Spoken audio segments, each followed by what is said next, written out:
నమస్తే. ప్రస్తుతం మనతో పాటు సీనియర్ జర్నలిస్ట్ భరద్వాజ్ ఉన్నారు. ఆయనతో మాట్లాడదాం. నమస్తే సార్. నమస్తే. సార్, నిన్న పోసాని కృష్ణమురళి అరెస్ట్ అయ్యారు. ఆయన ఇప్పుడు రిమాండ్‌లో ఉన్నారు. మళ్ళీ ఇప్పుడు గోరంట్ల మాధవ్‌ని అరెస్ట్ చేయాలి అని చెప్పేసి ఒక వార్త అయితే వస్తుంది. అంటే ఖచ్చితంగా టార్గెట్ గోరంట్ల మాధవే అని అంటున్నారు. ఎలా ఉండబోతుందంటారు సార్? కూటమి ఇంకా కక్ష పట్టింది అని అంటారా ఇగ? మాధవ్ అరెస్ట్ అవుతాడు. కొడాలి నాని అరెస్ట్ కావాలనేటువంటి డిమాండ్ ఉంది. రోజాని అరెస్ట్ చేయాలనే డిమాండ్ ఉంది. దాంతోపాటు ఇంకా కొన్ని పేర్లు ఉన్నాయి. శ్రీరెడ్డిని అరెస్ట్ చేయాలి అనే కోరిక కలిగిన వాళ్ళు కూడా ఉన్నారు. అంటే క్యాడర్ నుంచి విపరీతమైన డిమాండ్ ఉంది. ఈ అరెస్టులు జరిగి తీరాలి అని క్యాడర్ బలంగా కోరుకుంటోంది. తెలుగుదేశం పార్టీ క్యాడర్ కోరుకుంటోంది. అరెస్టులు చేస్తారా చేయరా, చేయకపోతే మీరు పదవిలోంచి తప్పుకుంటారా అని క్యాడర్ చంద్రబాబు నాయుడిని నిలదీస్తోంది అని తెలుగుదేశం పార్టీకి చెందినటువంటి అధికార మీడియానే, అంటే అధికార మీడియా అంటే మెయిన్ స్ట్రీమ్ మీడియాలో చంద్రబాబు అనుకూల మీడియా వాళ్ళు ఇప్పటికే ఎడిటోరియల్స్ రాశారు, సంపాదకీయాలు రాశారు. వాళ్ళు చంద్రబాబు నాయుడు గారు మీరు సీరియస్గా వీళ్ళందరినీ పట్టించుకోవాలి, లేకపోతే క్యాడర్ ఊరుకునేటట్లు లేరు అని. ఇప్పుడు ఈ జీవీ రెడ్డి ఇన్సిడెంట్లో ఎన్ఆర్ఐలు వీళ్ళు చంద్రబాబు నాయుడు గారికి క్లాసులు చెప్పే ప్రయత్నం చేశారు సోషల్ మీడియాలో. అందులో ఒక మాట చాలా కొంచెం టిపికల్గా అనిపించింది. అదేంటంటే, మనం పార్టీ పరిరక్షణ కోసం వ్యవస్థాపక అధ్యక్షుడినే పక్కన పెట్టినటువంటి చరిత్ర ఉంది మనకి అని ప్రస్తావించారు. రామారావు గారికి చంద్రబాబు గారు పొడిచిన వెన్నుపోటు వ్యవహారాన్ని పార్టీ పరిరక్షణలో భాగంగా ఆయన పక్కన పెట్టినట్టుగా రాశారు. అంటే ఏమిటి, అదే పరిస్థితి మీకు వస్తుంది, మిమ్మల్ని పక్కన పెట్టి ఇంకెవరినో నాయకుడిగా పట్టుకొస్తాం, మేబీ లొకేషన్ కావచ్చు, తండ్రిని పదవి నుంచి తప్పించి లొకేషన్ మేమే కూర్చోబెడతాం అన్న పద్ధతిలో మాట్లాడేస్తున్నారు. అంటే చంద్రబాబుని ప్రెజరైజ్ చేయటం, ఇది ఒక ప్రోగ్రాం నడుస్తోంది.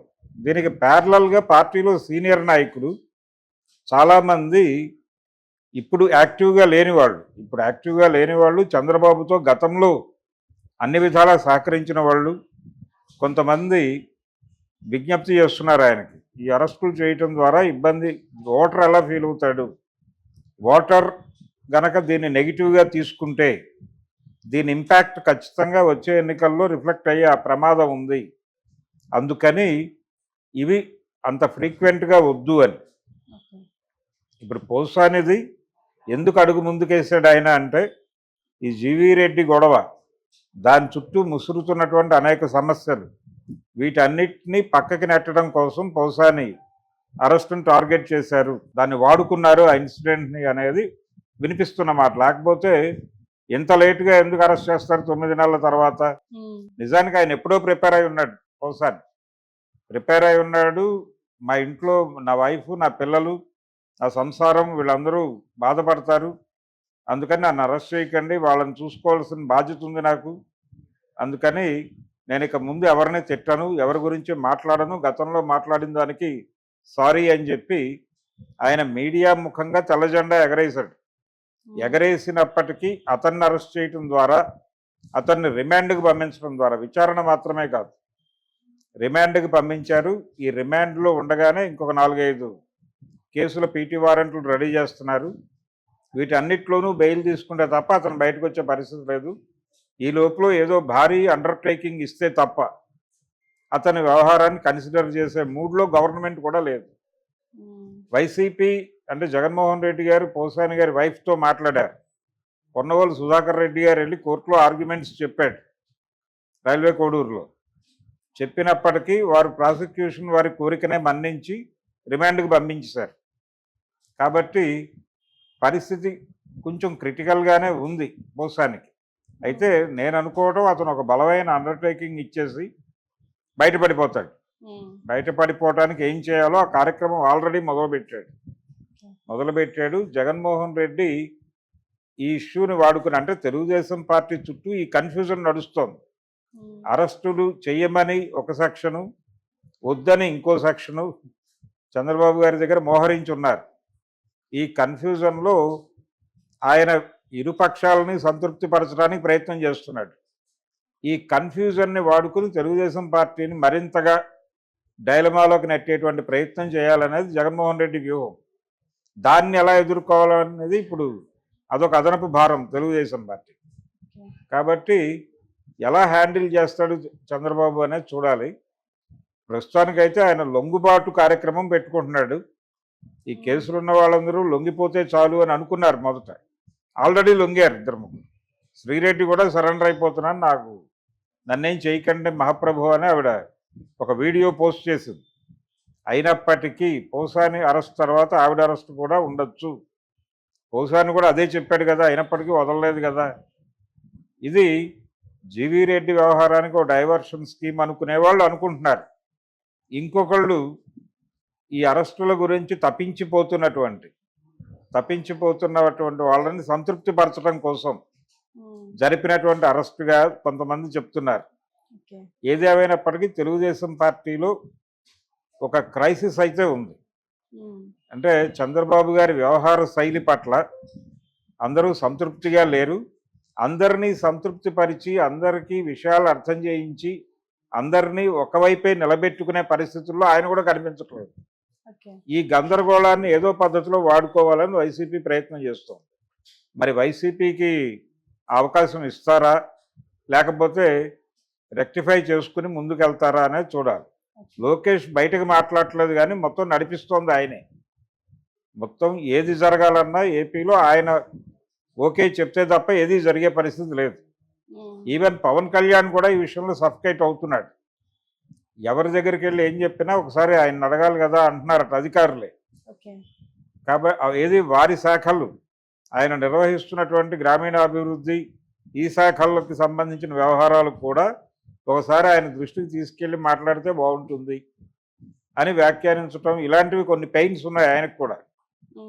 కాబట్టి ఒక సీరియస్ వాతావరణంలో ఉంది. అరెస్టులు చేయటం ద్వారా వాళ్ళు ఏం పూర్తి హ్యాపీగా అయితే లేరు.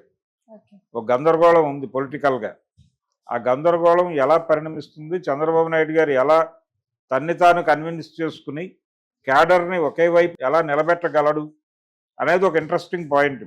కాబట్టి తెలుగుదేశం పార్టీ ఏం చేయబోతోంది అనే క్యూరియాసిటీ అందరిలోనూ ఉంది. అంటే గోరంట్ల మాధవ్ మీద ఎలాంటి కేసు పెట్టే అవకాశం ఉంది సార్? అంటే చాలా ఉన్నాయి అంటే వీళ్ళు పొలిటికల్ క్రిటిసిజం చేస్తే ఓకే, పొలిటికల్ క్రిటిసిజం మానేసి చాలా కాలం అయింది. పర్సనల్ లెవెల్లోకి వెళ్ళి మాట్లాడుతున్నారు. నిజానికి జగన్మోహన్ రెడ్డి మీద కూడా కేసు పెట్టడానికి తగ్గ వ్యవహారం ఉంది, ఎలిమెంట్స్ ఉన్నాయి. ఏమిటంటే అవి ఆయన పవన్ కళ్యాణ్ గురించి బహిరంగ సభల్లో మాట్లాడుతూ, సిద్ధం అనే పేరుతో జరిగినటువంటి బహిరంగ సభల్లో ఆయన మాట్లాడుతూ పవన్ కళ్యాణ్ ప్రస్తావన వచ్చినప్పుడల్లా పెళ్ళి విడాకులు అని మాట్లాడాడు. ఈ పెళ్ళి విడాకులు అని మాట్లాడటం అనేది ఇబ్బందికరం. అది రాజ్యాంగాన్ని ఉల్లంఘించటం, కాన్స్టిట్యూషనల్ వైలేషన్. అది ఎందుకు కాన్స్టిట్యూషనల్ వైలేషన్ అంటే చట్టం చెప్పింది డైవర్స్ తీసుకోండి మహాప్రభు అని, అవకాశం కల్పించింది. దాని మీద విమర్శ చేయటం అంటే ఆ చట్టాన్ని రెడిక్యూల్ చేయటం. చట్టాన్ని రెడిక్యూల్ చేయటం అంటే కాన్స్టిట్యూషన్ పట్ల గౌరవం లేకపోవటం. ఒక రాజ్యాంగబద్ధమైనటువంటి పదవిలో ఉండి రాజ్యాంగాన్ని అవమానపరిచే పద్ధతుల్లో బహిరంగ సభల్లో మాట్లాడాడని కేసు పెట్టి ఆయన లోపలేయచ్చు. అది పెద్ద కేసు అవుతుంది. కాబట్టి అక్కడ దాకా తీసుకెళ్తారా లేదా అనేది చూడాలి. గోరంట్ల మాధవ్ వీళ్ళు మాట్లాడింది తక్కువే, కాకపోతే వాళ్ళు వాడిన భాష తప్పు. ఇప్పుడు పోసాని కృష్ణమురళి మనం అనుకున్నట్టుగా ఆయన పవన్ కళ్యాణ్ని దొంగకు అన్నయ్యసాడు అని మారుతున్నారు, కానీ ఆయన అలా అంటలేదు. అది శ్రీశ్రీ గారు అన్నారని చెప్తున్నాడు ఆయన. శ్రీశ్రీ గారు రాసినటువంటి కవిత కోట్ చేశాను నేను. పవన్ కళ్యాణ్ని తిట్టడం నా ఉద్దేశం కాదు, నేను తిట్టను, అతను మహానుభావుడు, దేవుడు అంటాడు ఇప్పుడు అని. ఈ దొంగ అసలే ధూర్తలోకంలో అని ఆయన రాశాడు. దాన్ని పట్టుకొచ్చి వాడాను. అయితే దానికి జోడింపు ఏం చేశాడు ఆయన ఆ బైట్లో, ఇప్పుడు సర్క్యులేషన్లో ఉంది అది, పవన్ కళ్యాణ్ లాంటి అనే ఒక మాట జోడించి అక్కడి నుంచి శ్రీశ్రీ గారు కొటేషన్ పెట్టాడు. పవన్ కళ్యాణ్ లాంటి కొడుకులు అసలే ఈ ధూర్తలోకంలో నిలబడజాలక అని మాట్లాడాడు ఆయన. ఇది కొంచెం పర్వాలేదు. గోరంట్ల మాధవ్ అనే వ్యక్తి అయితే పూర్తి స్థాయిలో లైన్ దాటి చాలా బూతులు వాడాడు. రెండోది పర్సనల్ ఏరియాకి వెళ్ళి మాట్లాడారు. పర్సనల్ ఏరియాకి వెళ్ళి మాట్లాడటం అనేది క్రైమ్. వీళ్ళు పొలిటికల్ క్రిటిసిజం చేయటం తప్పు కాదు.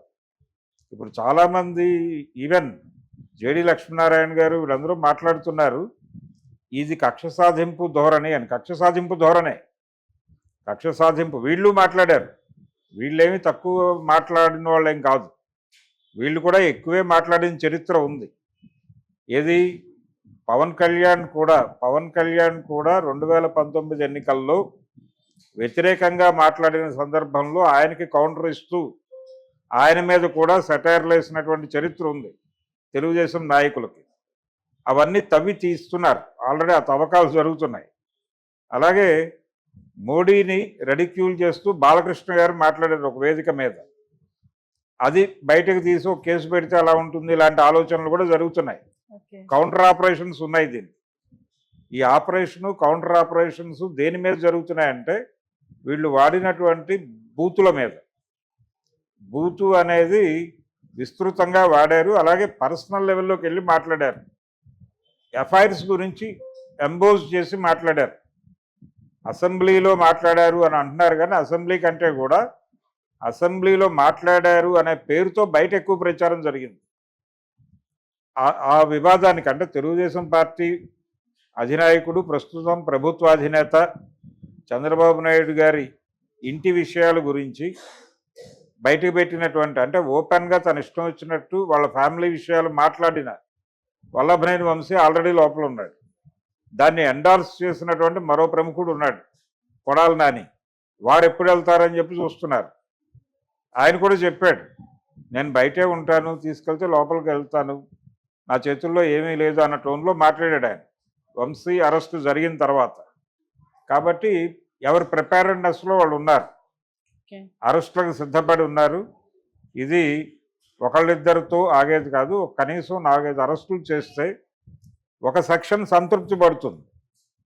అది సంతృప్తి పడితే మిగిలిన విమర్శల తర్వాత, ముందు ఆ సెక్షన్ సంతృప్తి పడితే మిగిలిన వాళ్ళని ఎలా సంతృప్తి పరచాలనేది చూసుకుంటాడు ఆయన.